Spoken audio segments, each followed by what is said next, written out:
Pollution is a major reason why acid rain occurs. Power plants release the majority of pollution, which has sulfuric dioxide and nitrogen oxides, since they burn fossil fuels such as coal to produce electricity. In addition, the exhaust from cars, trucks, and buses also release nitrogen oxide and sulfur dioxide into the air. To determine that something is an acid or a base, a substance with hydrogen that can donate a proton or a hydrogen ion to another substance is considered an acid. Acids are from the scale 1 to 6 on a pH scale. Bases are substances that accept the given hydrogen ion from the acid. So on a scale from 1 to 14, the pH scale, bases are 8 through 14.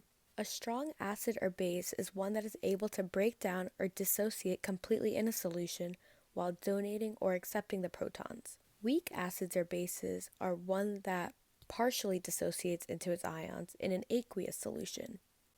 The pH of a system can be affected from the amount of hydrogen ions and the hydroxyl ions. When the hydrogen ion is at a higher concentration, the pH will be lower, while the hydroxyl ions causes the pH to be higher. With the brief overview of what acids and bases are, let's go back to pollution and acid rain. When the pollution starts going into the atmosphere, this means that the sulfur dioxide and nitrogen oxide is also admitted into the atmosphere. This undergoes chemical reactions with water, oxygen, and other chemicals with the nitrogen oxide and sulfur dioxide. With all of these different elements combining, this forms sulfuric acid and nitric acid. Both sulfuric acid and nitric acid are very strong.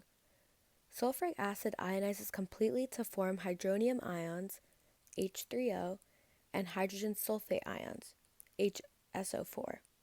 Nitric acids also completely ionize into an aqueous solution and a powerful oxidizing agent. As these are both strong acids and are able to donate hydrogen ions, this causes the pH to shift, becoming very acidic. Let's take a closer look into one of the raindrops from the acid rain. We can see that sulfur, SO2, oxygen, O2, water, H2O, all combine to form the sulfuric acid. In another droplet, we can see nitrogen oxide, 2NO2, water, H2O, combine to form HNO3 and HNO2, which are both nitric acids. These acids can lower the pH of precipitation, making it more acidic. The normal pH of rainwater is around 5 or 6, but acid rain can have a pH as low as 4 or even lower. Once dissolved, sulfuric acid and nitric acid ionize in water to release hydrogen ions and their respective conjugate base ions.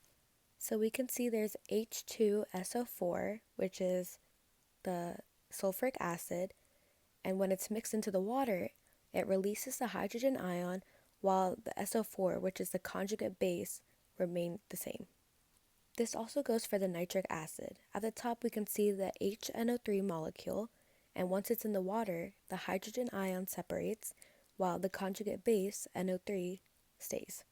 Something cool about this chemical reaction is that it's actually reversible when in equilibrium. This means that the products can react to reform the reactants. In this case, the equilibrium favors the formation of acids due to the high concentration of water vapor in the atmosphere. Basically, the acidity of rainwater is determined by the amount of hydrogen ions that are present in the water. Higher concentrations of sulfur dioxide and nitrogen oxides in the atmosphere lead to an increased formation of acids, and consequently, more acidic rain. Thank you for watching my video. If you would like to learn more about the effects that acids and bases have on environmental processes, check out my other video on ocean acidification. Thank you.